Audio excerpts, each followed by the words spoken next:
Wala pang mas mahaba-habang ano yun, halo.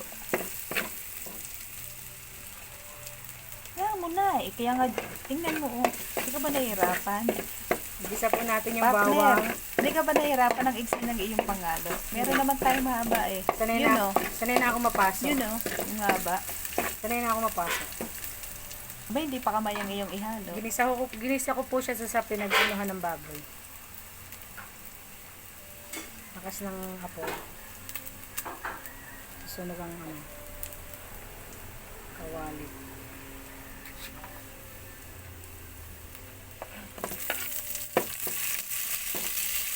Sunod natin lahat.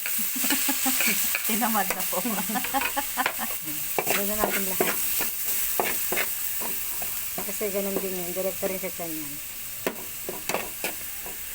Tulak-tulak ko muna.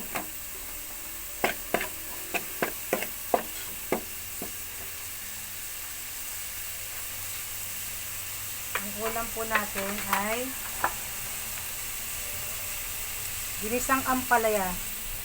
Pero mas marami ang baboy kaysa sa ampalaya. Pagkakaliit ng ampalaya.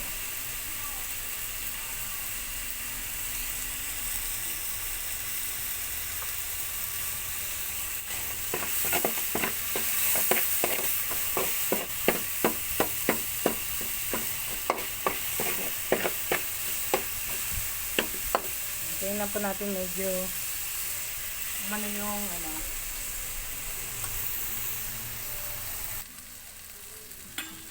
hindi na po natin yung baboy.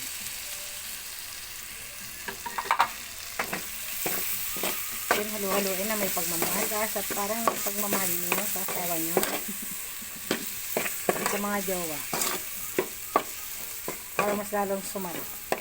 Sarap ah.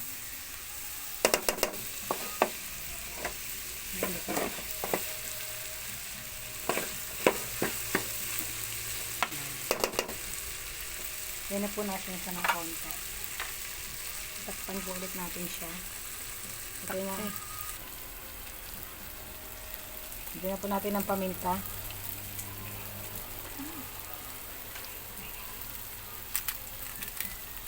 Magic sarap.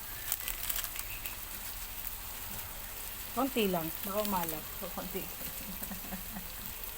Haluin na may pagmamahal. Hindi na siya na po kahit nasunog.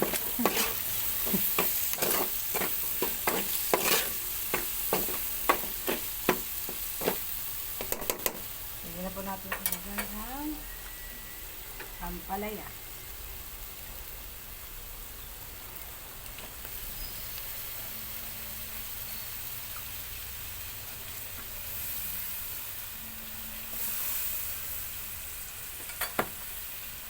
Ganun lang karami yan.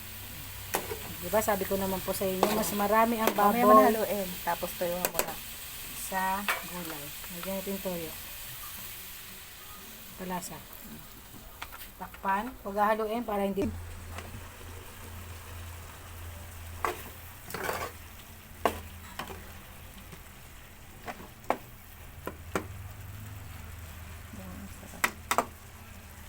Mukha Sabi- pa, sarap.